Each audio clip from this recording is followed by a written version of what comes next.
Shalom, saudaraku yang kekasih dalam Tuhan. Terpujilah nama Tuhan oleh karena berkat perlindungannya di tengah-tengah pandemik ini kita boleh dalam keadaan sehat oleh karena kuasa Tuhan.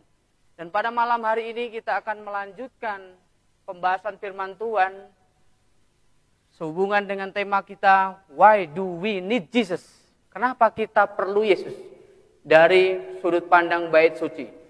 Saudaraku yang kasih dalam Tuhan, pada waktu malam kemarin kita sudah mempelajari bagaimana bait suci di bagian pelataran luar, yaitu adanya mezbah korban bakaran yang melambangkan Yesus dan juga bejana pembasuhan melambangkan Yesus juga dibaptis. Dan kita boleh melihat bahwasannya, saudara, kita perlu menerima Yesus, kita perlu menyesali dosa, mengakui dosa, dan kita perlu mengambil keputusan untuk mengikut Yesus dalam baptisan. Namun saudaraku, baptisan itu adalah awal dari kehidupan kekristenan. Dan pada malam hari ini kita akan masuk kepada bilik yang maha suci dan kita akan pelajari paling tidak ada 3 perabot yang akan kita pelajari sehubungan dengan pembahasan firman Tuhan malam hari ini. Untuk itu saya undang saudaraku semua yang menyaksikan siaran ini, mari kita kembali tunduk kepala dan berdoa. Bapa kami dalam kerajaan surga, terpujilah nama Tuhan. Tatkala perlindungan-Mu, kesehatan, kekuatan, bahkan nafas kehidupan masih menjadi bagian kami.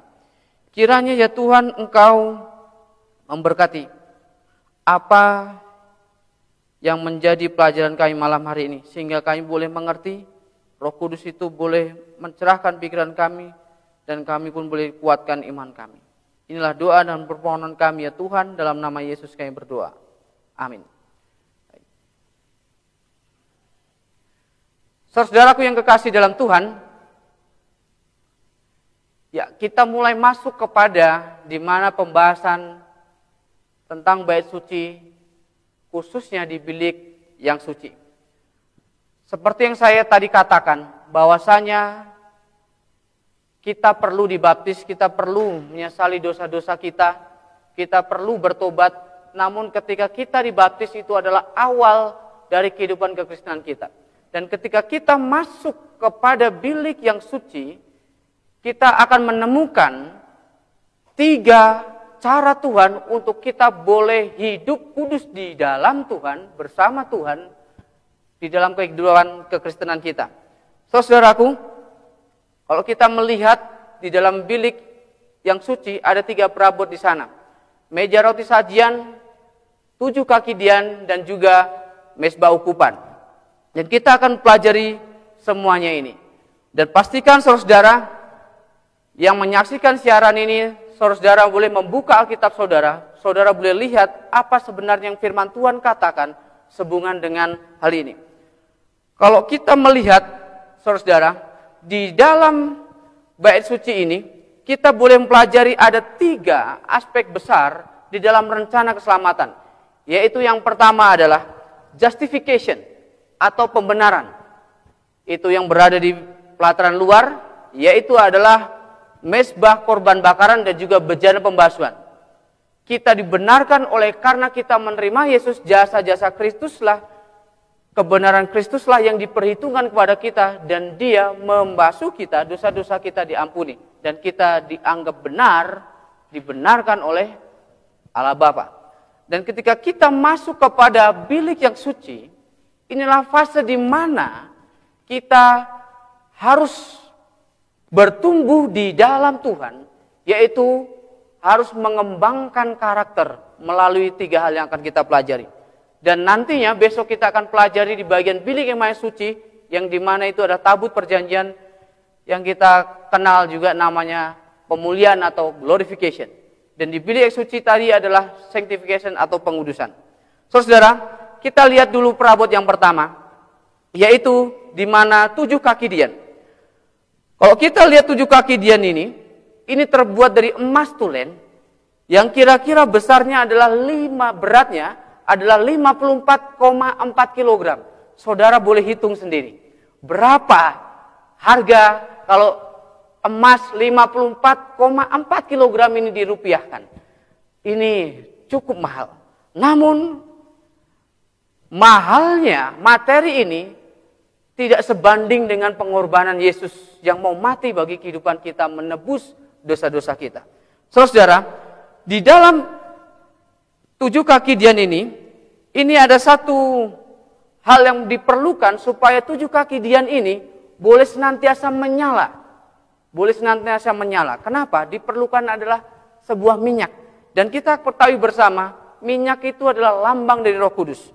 Kalau kita baca Zakaria 4 ayat 6, firman Tuhan katakan, maka berbicara ia, katanya, inilah firman Tuhan kepada Zerubabel bunyinya.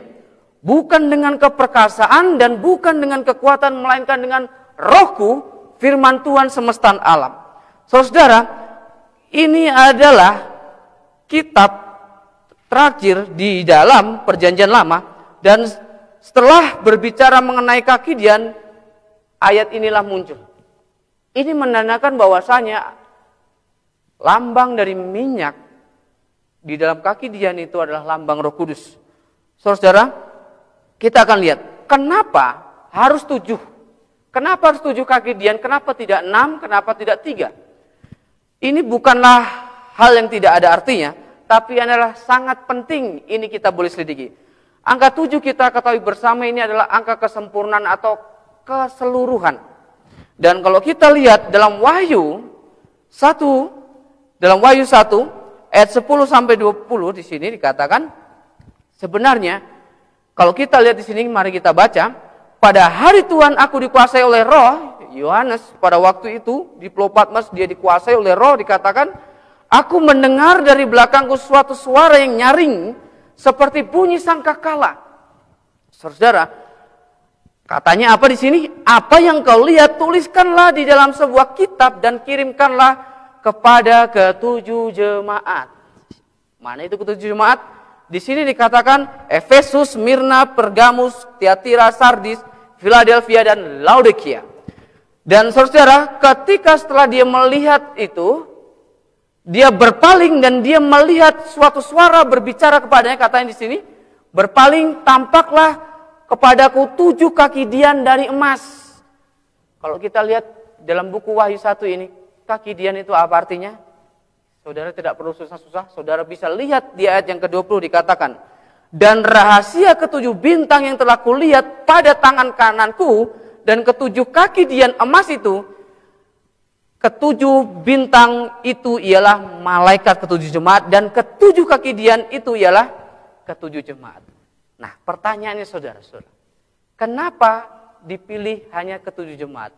Sebenarnya saudara-saudaraku, di Asia kecil banyak sekali jemaat, tapi kenapa hanya jemaat-jemaat yang tadi dari Wahyu 1 itu disebutkan, dan hanya ke-7 itu yang disebutkan?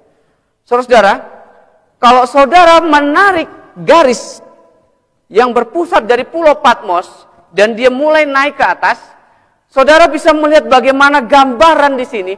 Seperti dalam letak-letak jemaat ini ada struktur yang namanya menyerupai 7 kaki dian. Ini menarik. Dan ini juga kalau kita baca buku Acts of the Apostle halaman 585 dikatakan, nama-nama dari ke-7 sidang merupakan simbol dari gereja pada periode-periode yang berbeda selama era kekristenan. Angka 7 melambangkan keseluruhan dan adalah simbol dari fakta bahwa pesan itu berlaku terus hingga akhir masa. Sementara simbol yang dipakai mengungkapkan kondisi dari gereja pada periode yang berbeda selama sejarah dunia.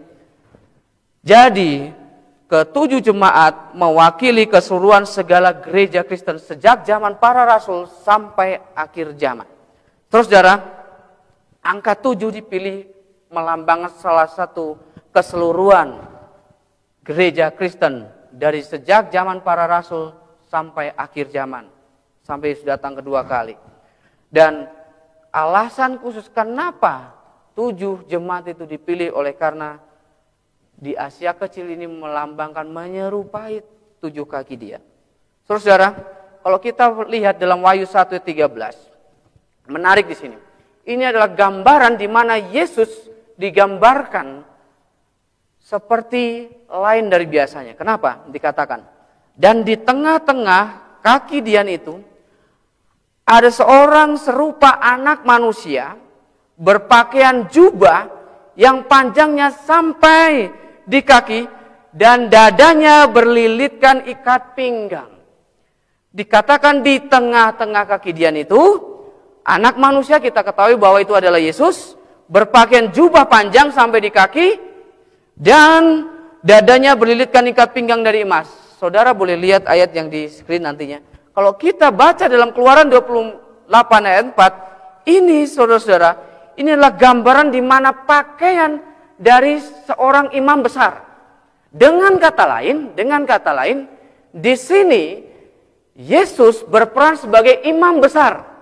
Ketika dia sudah mempersembahkan dirinya menjadi korban penebusan dosa, bukan hanya itu, pada waktu dia masuk di bilik yang suci, dia juga berperan sebagai imam besar. Nah, ini menarik. Pelajaran bait suci ini menarik. Kalau kita lihat kembali dalam Imamat 24 ayat yang pertama sampai yang keempat, dikatakan demikian. Apa fungsi? Kenapa? Apa kerjanya imam besar ini? Dikatakan bahwa perintahkanlah kepada orang Israel supaya mereka membawa kepadamu minyak zaitun, tumbuk yang tulen untuk lampu, supaya lampu dapat dipasang dan tetap menyala. Saudara boleh lihat di screen ayatnya. Untuk memudahkan saudara boleh membaca akan firman Tuhan ini. Harun harus tetap mengatur lampu-lampu itu, katakan di sini, di depan tabir. Tabir ini tirai, saudara-saudara, yang menutupi tabut hukum di dalam kemah pertemuan dari petang sampai pagi. Dan dikatakan sini, di hadapan Tuhan itulah suatu ketetapan untuk selama-lamanya bagimu turun-temurun. Dan dikatakan selanjutnya, di atas kandil dari emas murni haruslah tetap diaturnya lampu-lampu itu di hadapan Tuhan. Jadi imam besar Harun pada waktu itu, pada waktu bait suci Israel, imam besar Harun tugasnya adalah mengatur supaya 7 kaki Dian ini tetap menyala. Dia harus memastikan harus ada minyak di dalam kandil itu, sehingga 7 kaki Dian ini senantiasa menyala. Kenapa? Karena 7 kaki Dian ini, saudara, 7 kaki Dian ini adalah sumber terang di seluruh bait suci ini. Saudaraku, kalau kita melihat kembali bahwa 7 kaki Dian ini adalah gereja, 7 periode gereja dari sejak zaman para rasul sampai akhir zaman atau Yesus datang, dan minyak itulah Roh Kudus.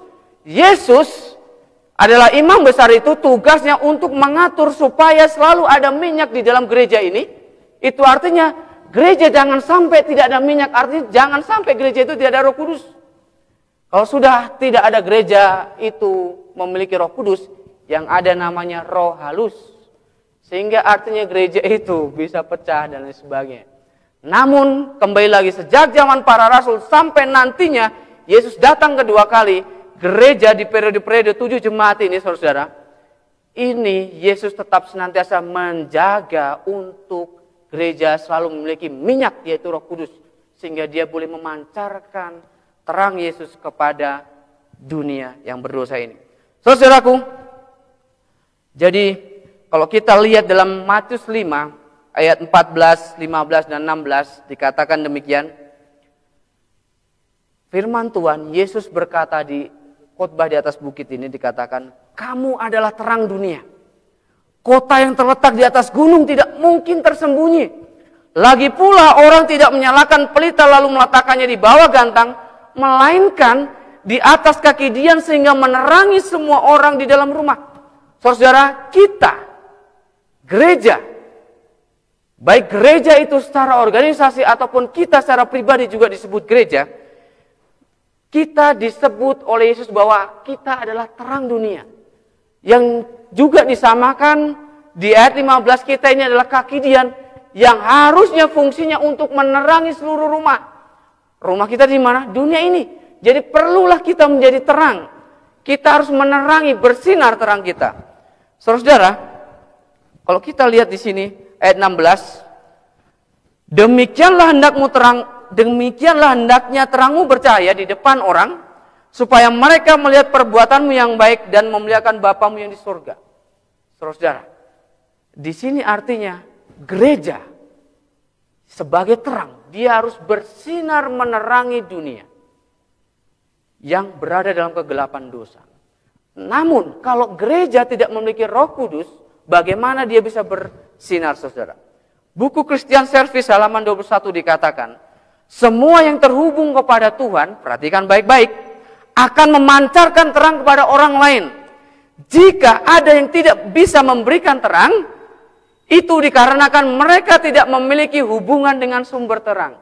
Saudara, kalau kita tidak bisa bersaksi, kalau kita gereja tidak bisa menjadi berkat bersaksi kepada orang lain tentang kebaikan Tuhan kepada orang, itu artinya sebenarnya kita sebenarnya tidak terhubung dengan sumber terang, yaitu siapa?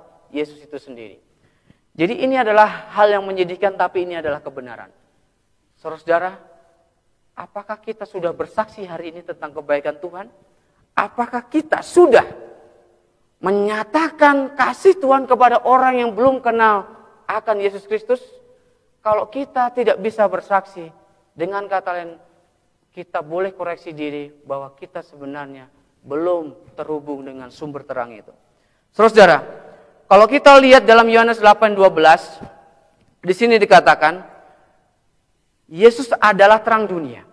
Bagaimana bisa Yesus adalah terang dunia? Sementara di Matius 5, dikatakan bahwa kamu adalah terang dunia. Jadi kita adalah terang dunia, Yesus adalah terang dunia. Apa maksudnya di sini kamu adalah terang dunia, saudara?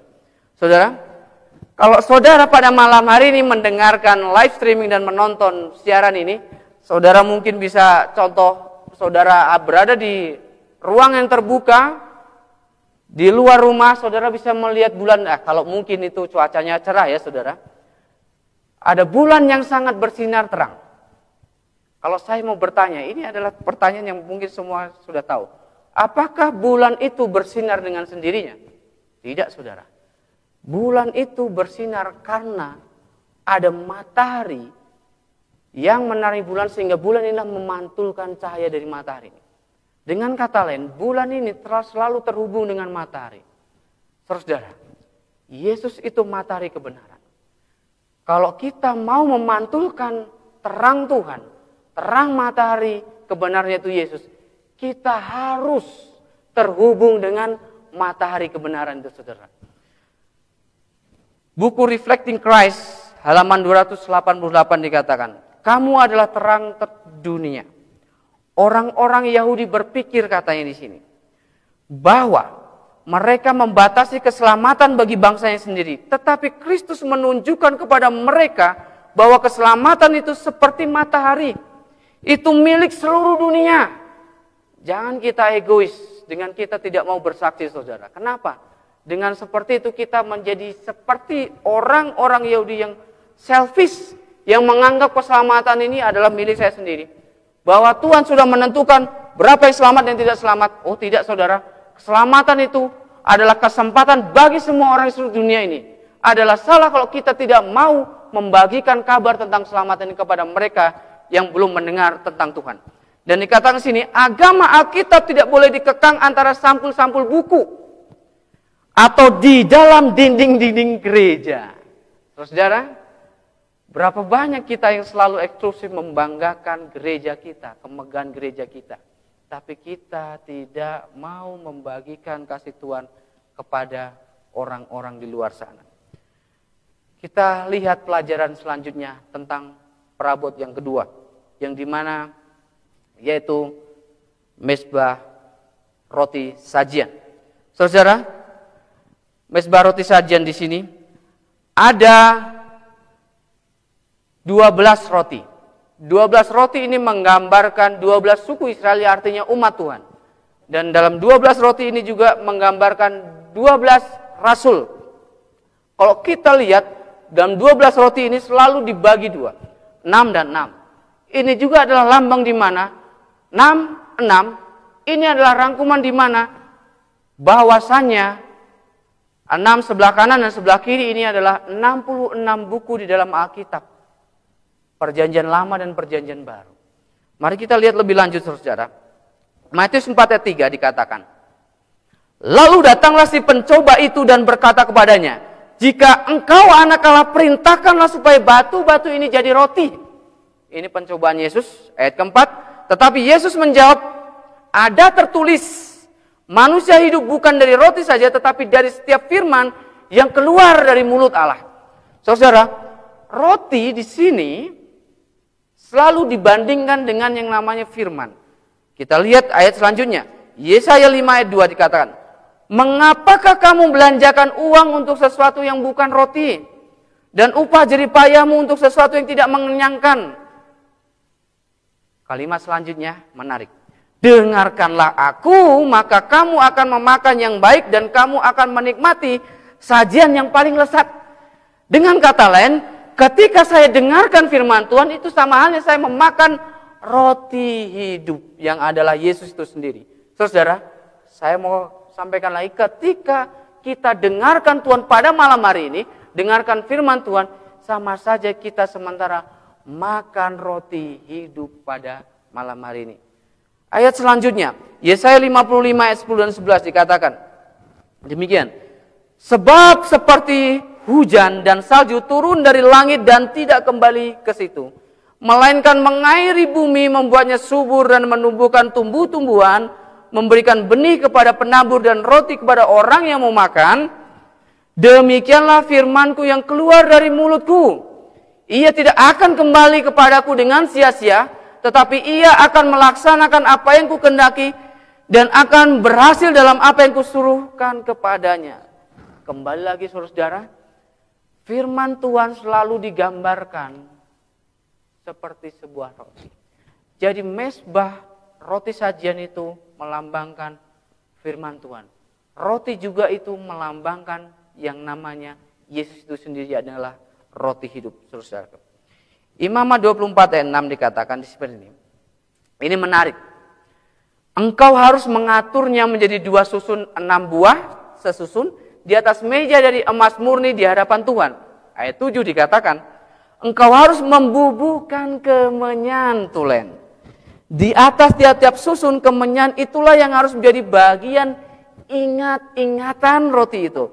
Yakni suatu korban apian bagi Tuhan. Dan ini menarik. Ayat 8. Setiap hari Sabat ia harus tetap mengaturnya di hadapan Tuhan, itulah dari pihak orang Israel. Suatu kewajiban perjanjian untuk selama-lamanya. Saudara, jadi roti itu dikasih kemenyan. Saudara, siapa yang suka cium bau kemenyan? Saya nggak mau suka cium, saudara. Hanya setan suka cium bau kemenyan. Biasanya. Ini dalam konteks sekarang ini ya, dalam konteks spiritisme. Saudara, di sini kemenyan ini bukan tidak ada artinya, tapi ada satu maksud. Nanti kita akan membahas apa itu kemenyan. Tapi yang menarik saudara-saudara, roti itu selalu diganti setiap Sabat. Sabat itu kapan ya? Kita ketahui dari semua bahasa di dunia kita tahu. Dan Alkitab pun bahkan organisasi keagamaan mayoritas di seluruh dunia ini mengakui bahwa Sabat itu adalah Sabtu. Jadi artinya pada waktu itu roti ini diganti setiap hari Sabat. Saudara, itulah makanya kenapa setiap Sabat kita perlu dengarkan firman Tuhan di dalam gereja. Mungkin dalam masa pandemi ini kita bisa datang ke gereja secara fisik. Kita selalu gereja lewat virtual dan sebagainya. Tapi pada intinya adalah setiap Sabat, setiap Sabtu kita mesti dengarkan firman Tuhan yang baru. Khotbah Sabat nantinya minggu ini jangan sama dengan khotbah Sabat minggu yang lalu. Kenapa? Karena roti itu selalu diganti. Jangan sampai roti yang sama. Mudah-mudahan roti itu tidak basi, saudara. Saya hanya berpikir seperti itu. Tapi mari kita lihat yang menarik lagi, saudara. Dikatakan di sini ada kemenyan.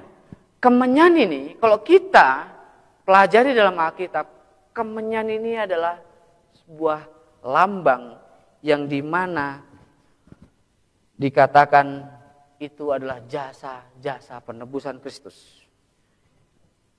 Imamat 2 ayat 5 dikatakan, jikalau persembahanmu merupakan korban sajian dari yang dipanggang di atas panggangan, haruslah itu dari tepung yang terbaik, diolah dengan minyak berupa roti yang tidak beragi. Roti itu mesti tidak beragi.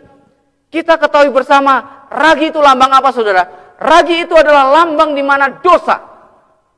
Saya mau tanya kepada saudara, kira-kira apakah Alkitab terdapat dosa?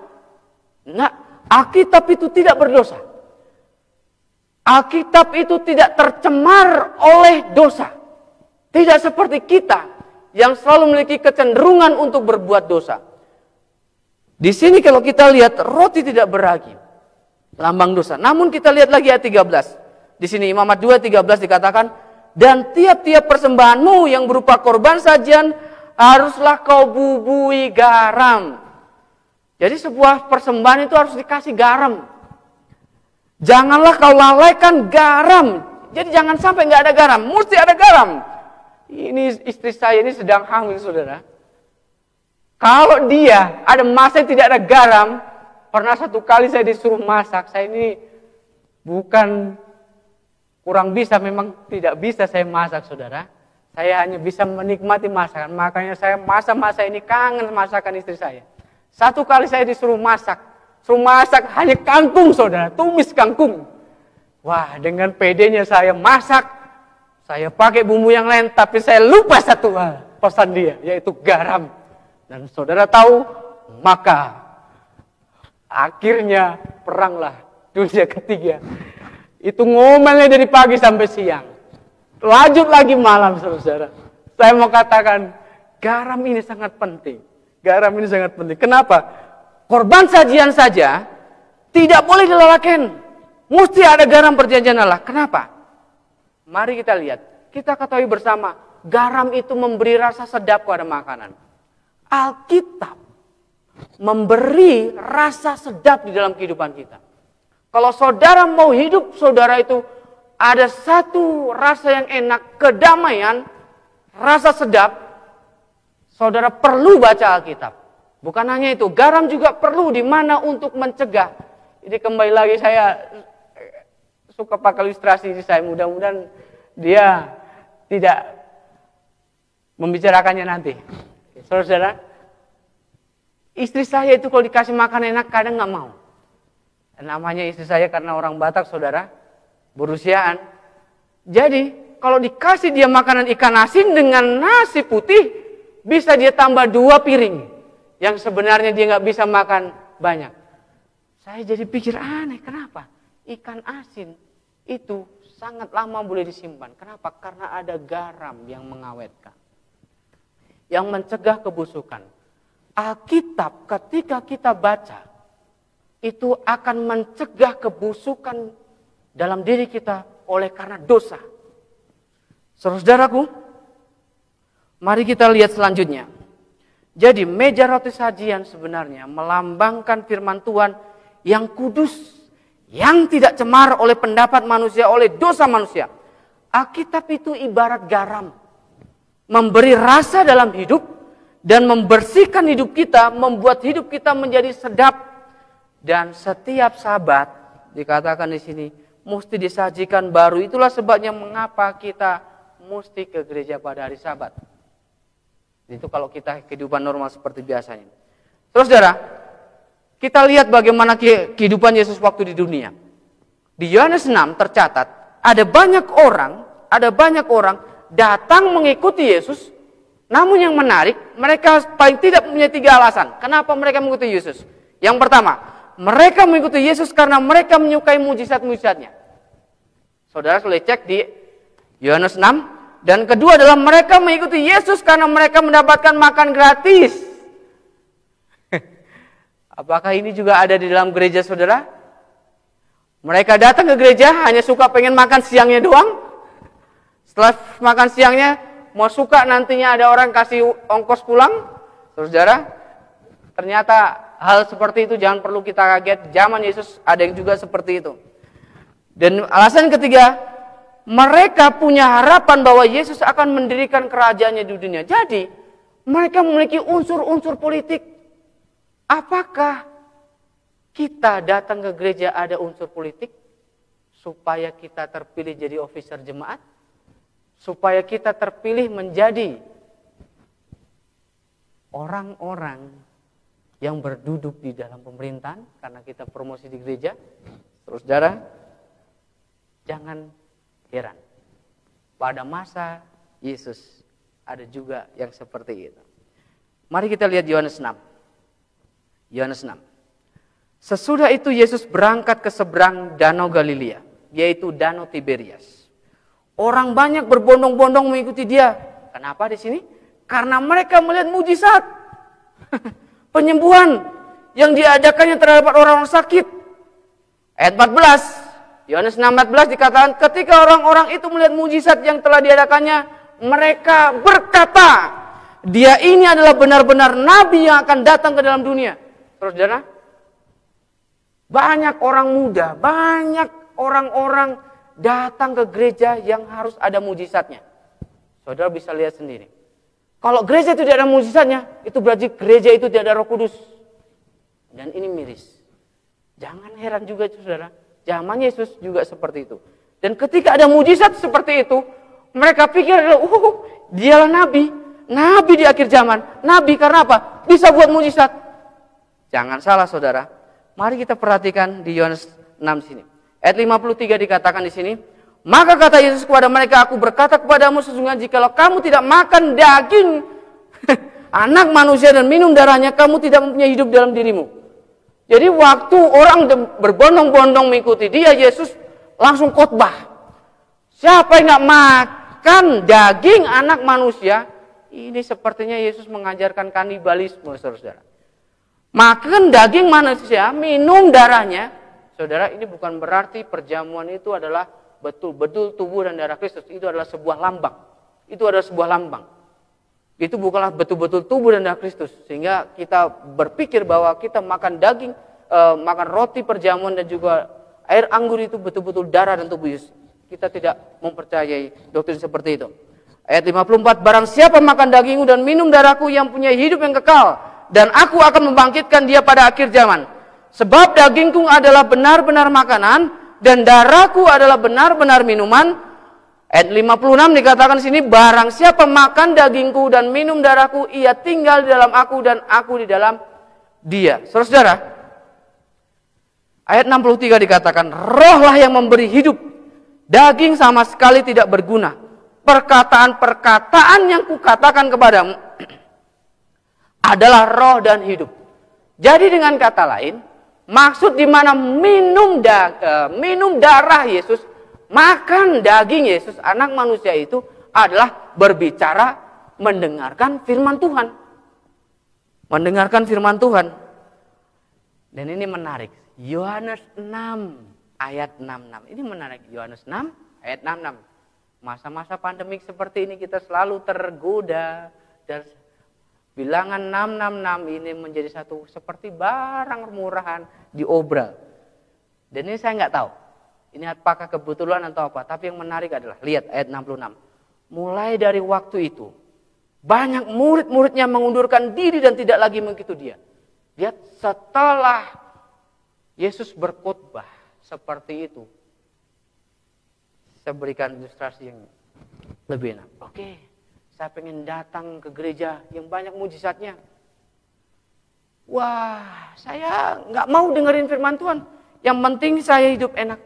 Saya boleh buat apa saja dosa-dosa saya boleh makan apa saja, saya boleh minum apa saja, selain daripada minuman beracun. Tapi, ketika sakit berharapan satu mujizat. Namun, ketika firman Tuhan katakan, tidak boleh makan makanan yang haram, tidak boleh yang namanya bekerja pada hari Sabat atau hari Sabtu, kita tidak mau ikuti. Kenapa? Nanti ajalah. Tapi giliran kita sakit, kita mengharapkan mujizat. Terus saudara, tipikal orang pada waktu zaman Yesus seperti itu. Ketika dia dengarkan firman Tuhan yang mengajak mereka untuk membuat satu perubahan dalam kehidupan mereka, Yohanes 6 ayat 66. Mulai dari waktu itu banyak murid-muridnya mengundurkan diri dan tidak lagi mengikuti dia. Apakah kita mempunyai karakter yang sama? Namun yang menarik saudara, meskipun Simon Petrus ini orangnya yang seperti kalau motor baru dia starter langsung gigi 3, bukan gigi 1 duluan tapi gigi 3. Terkadang dia ngomong lebih dulu nanti pikir belakangan, tapi jawaban kali ini dia benar. Dikatakan, jawab Simon Petrus kepadanya, waktu ditanya oleh Yesus, apakah kamu tidak mau pergi? Simon Petrus berkata kepada Tuhan, katanya, Tuhan, kepada siapakah kami akan pergi? Perkataanmu adalah perkataan hidup yang kekal, saudara. Dengan kata lain, kalau kita gambarkan kehidupan kita, secara fisik, kita ini adalah apa yang kita makan. Secara rohani, sama. Kita ini apa yang kita makan. Itu artinya, kita perlu menjaga indera penglihatan kita dan perlu berhati-hati dengan apa yang kita dengarkan. Seringkali kita lebih senang dengar, kalau di gereja itu dengarkan gosip, sementara firman Tuhan bilang, sementara pengkhotbah berkhotbah, kita lebih senang dengarkan di bangku sebelah biasanya untuk menggosip. Tapi perlu hati-hati saudara, dalam kehidupan kerohanian, apa yang kita makan, itulah kita. Dan buku Messages to the Young People dikatakan, halaman 271-272 dikatakan, setan mengetahui bahwa pikiran sangat dipengaruhi oleh apa yang disuapkan kepadanya. Dikatakan setan berusaha membawa baik orang-orang muda maupun orang dewasa agar mereka membaca buku-buku cerita, dongeng, dan baca literatur yang lain. Pembaca literatur seperti ini tidak sesuai menjadi tugas-tugas yang ada di hadapan mereka. Mereka menjalani kehidupan yang tidak nyata dan tidak punya keinginan untuk memiliki Alkitab agar bisa makan dari mana surgawi. Jadi perlu pikiran-pikiran mereka ini dikuatkan, justru menjadi lemah. Dan bahkan mereka pertimbangannya tentang kebenaran kurang. Kenapa? Karena mereka tidak mau mengisi pikiran-pikiran mereka dengan kebenaran-kebenaran firman Tuhan. Saudara, 2 Korintus 3:18 dikatakan, dan kita semua mencerminkan kemuliaan Tuhan dengan muka yang tidak terselubung.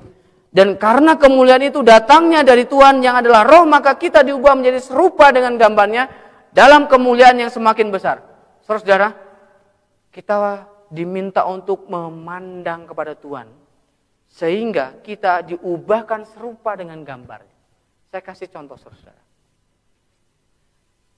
Dulu pernah saya dengar berita, anak di bawah umur sudah bisa dia memperkosa temannya yang juga di bawah umur. Dicek, kenapa hal itu terjadi? Oleh karena dia sering menonton video porno. Jadi akhirnya otaknya menjadi omes, otak mesum. Jadi ketika dia lihat teman sebayanya bukan menjadi objek yang dia kasih, tapi menjadi objek pelampiasan hawa nafsunya. Ini maksud saya. Apa yang saudara lihat itu membentuk saudara menjadi seperti apa. Ketika saudara melihat karakter Yesus di dalam Alkitab, saudara akan diubah sesuai gambarnya. Maka dari itu, sering-seringlah setiap pagi lihat karakter Yesus di dalam Alkitab, sehingga kita boleh diubahkan sama seperti karakter Tuhan. Buku The Desire of Ages halaman 390 dikatakan, sebagaimana kehidupan fisik kita ditunjang oleh makanan, maka kehidupan rohani kita ditunjang oleh firman Allah.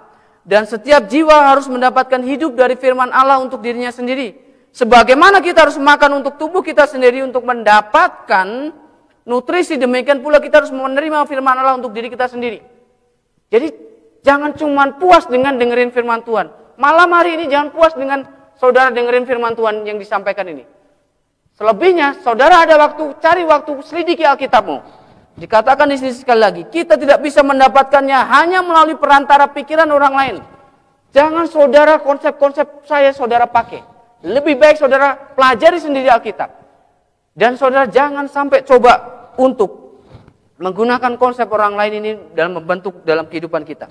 Dikatakan di sini, Alkitab harus dipelajari dengan teliti, memohon kepada Tuhan untuk mendapatkan bantuan Roh Kudus supaya kita bisa memahami firman-Nya. Kita harus mengambil satu ayat saja, saudara, itu sudah sangat berguna. Dan memusatkan pikiran kita untuk menemukan pikiran yang Tuhan maksudkan di ayat itu untuk kita.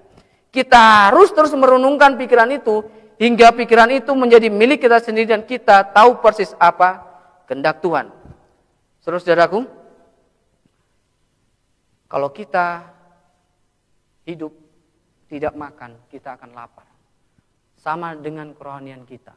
Meja roti sajian adalah lambang firman Tuhan. Roti itu adalah Yesus. Kalau saudara mau tidak adanya kelaparan rohani, mesti makan firman Tuhan, mesti makan roti hidup, yaitu Yesus yaitu adalah dengarkan firman Tuhan.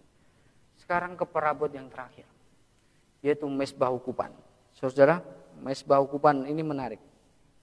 Dalam Keluaran 30 ayat 6 dikatakan di sini, haruslah kau taruh tempat pembakaran itu di depan tabir. Tabir itu tirai, penutup tabut hukum, di depan tutup pendamaian yang di atas loh hukum, di mana aku bertemu dengan engkau. Jadi mezbah ukupan ini adalah dekat dengan tirai yang memisahkan antara bilik yang suci dan bilik yang maha suci. Dikatakan di dalam sini sebenarnya bahwa api dalam mezbah ukupan ini juga tidak boleh sembarangan, saudara. Api itu juga melambangkan Roh Kudus. Minyak juga melambangkan Roh Kudus, api juga melambangkan Roh Kudus. Dan juga dalam mezbah keukupan ini harus juga ada kemenyan, saudara. Dan kita sudah ketahui bersama tadi, dikatakan bahwa kemenyannya itu pun tidak boleh ditiru. Kalau saudara lihat dalam Keluaran 30 ayat 34 sampai 38, itu ada satu cerita di mana sebenarnya ada orang yang berusaha meniru kemenyan untuk membakar di mezbah keukupan ini, dan pada akhirnya Tuhan mengizinkan dia mati. Alasannya kenapa? Karena kemenyan itu melambangkan jasa-jasa kebenaran Kristus. Jasa-jasa kebenaran Kristus, kebenaran Yesus itu tidak bisa ditiru. Tidak bisa ditiru oleh siapapun. Kita selamat oleh karena kebenaran Kristus, bukan kebenaran kita. Itu artinya hanya kebenaran Kristus saja yang menyelamatkan. Dan mezbah ukupan ini berkaitan dengan doa. Mazmur 141 ayat 2 dikatakan, biarlah doaku adalah bagimu, dikatakan, seperti persembahan ukupan, dan tanganku yang terangkat seperti persembahan korban pada waktu pagi dan petang. Saudara, jadi apa di sini? Doa itu berkaitan dengan persembahan ukupan itu berkaitan dengan doa. Wahyu 8:3-5 yang berbicara mengenai doa orang-orang kudus yang naik ke bait suci lewat kemenyan yang dipersembahkan di mezbah. Buku The Youth Instructor dikatakan, doa dan pujian dan pengakuan dosa umat Allah naik sebagai persembahan ke bait suci surgawi. Tetapi semua itu tidak naik dalam kemurnian tanpa celah, dikatakan di sini. Setelah melewati saluran manusia yang terkontaminasi, semua itu begitu tercemar sehingga andaikan tidak dimurnikan oleh kebenaran Imam Besar Agung, semua itu tidak akan terima oleh Tuhan. Sebenarnya saudara, jangan merasa percaya di doa kita diterima. Kenapa? Kita selalu seperti berdoa seperti orang-orang Farisi, berbunga-bunga. Apalagi kalau suruh doa di depan umum, wah banyak sekali bunga-bunganya. Seolah-olah supaya terkesan rohani. Dikatakan di sini, doa saja kita sebenarnya tidak bisa diterima oleh Tuhan. Tapi kenapa bisa diterima oleh Tuhan? Dikatakan di sini, karena kebenaran dari Yesus itu yang menutupi doa kita. Jadi yang membungkus doa kita itu adalah kebenaran Kristus. Sehingga Allah Bapa, Yesus sebagai imam besar menjadi pengantara, menerima doa kita. Dan dikatakan di sini, Kristus mengumpulkan ke dalam ukupan itu doa. Jadi doa itu dikumpulkan, pujian dan persembahan umatnya itu dikumpulkan, dikatakan, dan kepada ini dia memasukkan jasa-jasa dari kebenarannya yang tidak percayalah. Saudara bisa lihat di screen bagaimana itu kutipan ini mengatakan. Dan maka diharumkan oleh kemenyan pendamaian Kristus doa kita. Kita kini seluruhnya bisa diterima naik ke hadapan Tuhan dan jawaban penuh karunia pun diberikan. Kembali lagi saudara, even doa kita ini sebenarnya tanpa jasa-jasa Kristus, tanpa kebenaran-kebenaran Kristus tidak diterima oleh Allah Bapa. Tapi karena sebagaimana why do we need Jesus? Kenapa kita perlu Yesus? Karena jasa-jasa Kristus. Kebenaran-kebenaran Kristuslah yang membungkus doa-doa kita supaya doa kita diterima oleh Allah Bapa. Step to Christ halaman 91. Doa adalah membuka hati kepada Allah. Seperti kepada seorang sahabat. Doa itu perlu bukan karena supaya Allah mengetahui. Tuhan Maha tahu. Gak perlu kita bilang sama Tuhan, Tuhan sudah tahu. Tapi sebenarnya kenapa? Melainkan untuk menyanggupkan kita menerima Dia. Menerima apa saudara? Menerima kehendaknya. Doa bukanlah membawa Allah turun kepada kita, melainkan membawa kita kepadanya. Kalau kita baca di Desire of Ages, doa dalam nama Kristus itu artinya kita ini harus memanifestasikan rohnya. Mencerminkan karakternya dan melakukan pekerjaan-pekerjaannya. Saudara, dalam Testimony for the Church, volume yang ke-8, halaman 178 dikatakan, Kristus adalah penghubung antara Allah dan manusia. Dia telah berjanji syafaat pribadinya, dia menempatkan seluruh kebajikan kebenarannya di sisi pemohon. Ia membela manusia dan manusia yang membutuhkan bantuan ilahi, memohon untuk dirinya sendiri dalam hadirat Allah, menggunakan pengaruh Dia yang memberikan hidupnya untuk kehidupan dunia. Saudara, di sini kita melihat bahwasanya doa-doa kita memerlukan Yesus. Doa dalam nama Yesus itu bukanlah doa kaleng-kaleng, bukan doa yang sembarangan, tapi doa yang sangat berarti penting. Dan perlulah di dalam doa kita perlu merendahkan diri kepada Yesus, mengakui dan menerima kebenarannya. Kita lihat bagaimana Tuhan Yesus Kristus. Ya, ada di screen di sini, ada perabot-perabot yang ditujukan, ada sebuah arti-artinya, saudara. Nanti saudara akan lihat. Jadi di bait suci ini adalah tentang Yesus Kristus. Tidak ada yang lain. Bait suci adalah tentang Yesus Kristus, bukan tentang yang lain. Mari kita lihat. Di mana tabut perjanjian, itu adalah tempat di mana Allah bertakhta. Kalau kita lihat Yesus ada di surga. Dia meninggalkan surga dan menjadi manusia. Ya.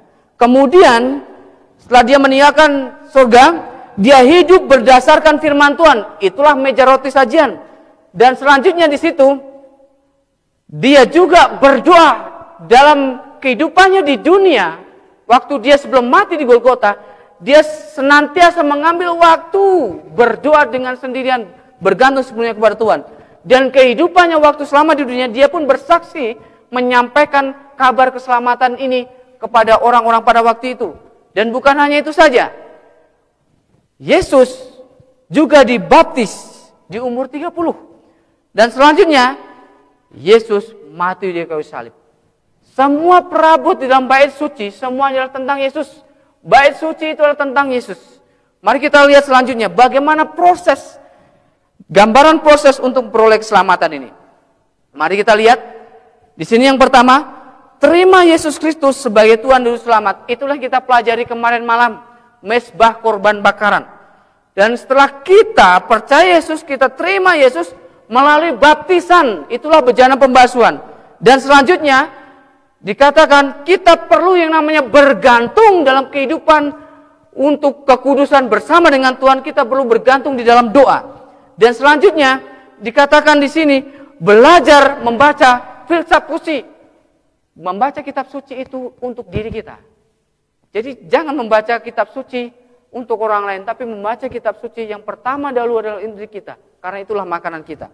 Selanjutnya adalah kita harus bersaksi seperti halnya Yesus bersaksi. Dan yang terakhir adalah pada akhirnya kita akan diubahkan serupa dengan gambarnya. Dari kemuliaan ke kemuliaan. Saudara, dari kesempurnaan kepada kesempurnaan. Jadi saudaraku, Apa rahasia hidup dan kekudusan yang seimbang? Apa rahasia kekudusan yang seimbang? Berjalan bersama Yesus. Ya, kita perlu bertobat dari dosa. Kita perlu mengakui dosa, kita perlu dibaptis. Tapi itu adalah awal di mana perjalanan kekristenan kita mesti bertumbuh. Jangan cuma suka jadi bayi. Tapi kita harus bertumbuh. Kita harus bertumbuh serupa dengan gambarnya melalui bilik suci ini, yang dimana kita perlu baca firman Tuhan. Kita lihat di dalam bilik suci ini. Yang pertama, menerima minyak dari Roh Kudus untuk membagikan terangnya kepada dunia. Yang kedua adalah menerima Yesus Kristus sebagai kehidupan kita melalui belajar firman Tuhan. Yang ketiga adalah secara teratur memanjatkan doa kita, pujian kita, ucapan syukur kita, dan permohonan pengampunan dosa kepada Tuhan.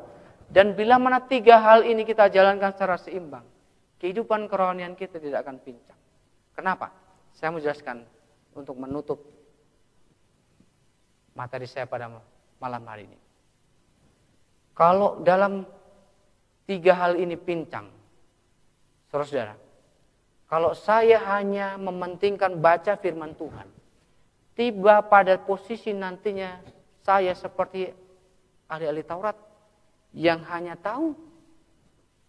Tapi firman Tuhan itu enggak sampai di dalam hati yang mengubahkan kehidupan. Tapi hanya cuma sampai di otak. Karena apa? Karena hanya sampai menjadi satu pengetahuan. Kalau saya hanya mementingkan doa, tiba saatnya nanti di titik doa saya tidak dijawab. Saya ngambek sama Tuhan. Saya masa bodoh dengan Tuhan karena doa saya tidak dijawab. Rasa capek berdoa sama Tuhan. Kenapa? Karena saya tidak memiliki dasar atau janji-janji Tuhan yang bisa saya klaim melalui saya baca kitab suci. Sama juga seperti bersaksi. Kenapa bersaksi perlu berdoa? Bersaksi itu tidak akan pernah berkuasa tanpa pertolongan Roh Kudus. Dan Roh Kudus tidak akan pernah diberikan kalau seseorang tidak pernah berdoa. Dan juga bersaksi perlu yang namanya firman Tuhan yang perlu kita pelajari setiap hari. Kita perlu meditasikan. Kita perlu melihat karakter Allah di dalam firman Tuhan. Sehingga yang kita saksikan itu adalah karakter Allah yang begitu mengasihi umat manusia. Kenapa kalau tidak seperti itu? Kalau kita bersaksi tidak dibarengi dengan doa dan juga baca Alkitab. Tiba pada akhirnya kita bersaksi hiperbola. Yang sebenarnya tidak terjadi. Kita coba buat-buat sehingga supaya wah, kesaksian saudara ini bagus sekali. Saudara, tidak boleh seperti 3 jari yang kita miliki. Tidak boleh hanya tengah yang paling tinggi. Mesti sama. Mesti sama, sejajar, seimbang. Makanya dalam kehidupan kerohanian kita, saudara, kita perlu berjalan dalam kekudusan bersama dengan Tuhan. Melalui baca firman Tuhan, yaitu meja roti sajian. Kita perlu berdoa, mesbah ukupan, kita perlu bersaksi 7 kekidian. Sehingga pada akhirnya kita boleh diubahkan serupa dengan tabiat Tuhan. Kiranya Tuhan Yesus memberkati kita semua. Mari kita tunduk kepala dan berdoa. Bapa kami dalam kerajaan surga, terpujilah nama Tuhan di malam hari ini. Kami boleh melihat kenapa kami perlu Yesus dalam kehidupan ini. Ya, kami orang Kristen, kami sudah terima Tuhan, kami sudah dibaptis. Tapi setelah kami lihat itu adalah awal dalam kehidupan Kristen kami. Kami mau bertumbuh Tuhan. Kami mau hidup mencerminkan tabiat Tuhan melalui 3 hal yang sudah kami pelajari. Berdoa, baca Alkitab, dan juga bersaksi. Biarlah kiranya kami boleh menjalankan ini dengan seimbang. Sehingga kami pada waktunya nanti kelak Tuhan bekerja di dalam diri kami. Sehingga kehidupan kami itu boleh menghasilkan tabiat Tuhan yang sempurna dan Engkau datang kali kedua. Inilah yang menjadi doa dan permohonan kami. Berkati mereka yang mendengarkan firman ini.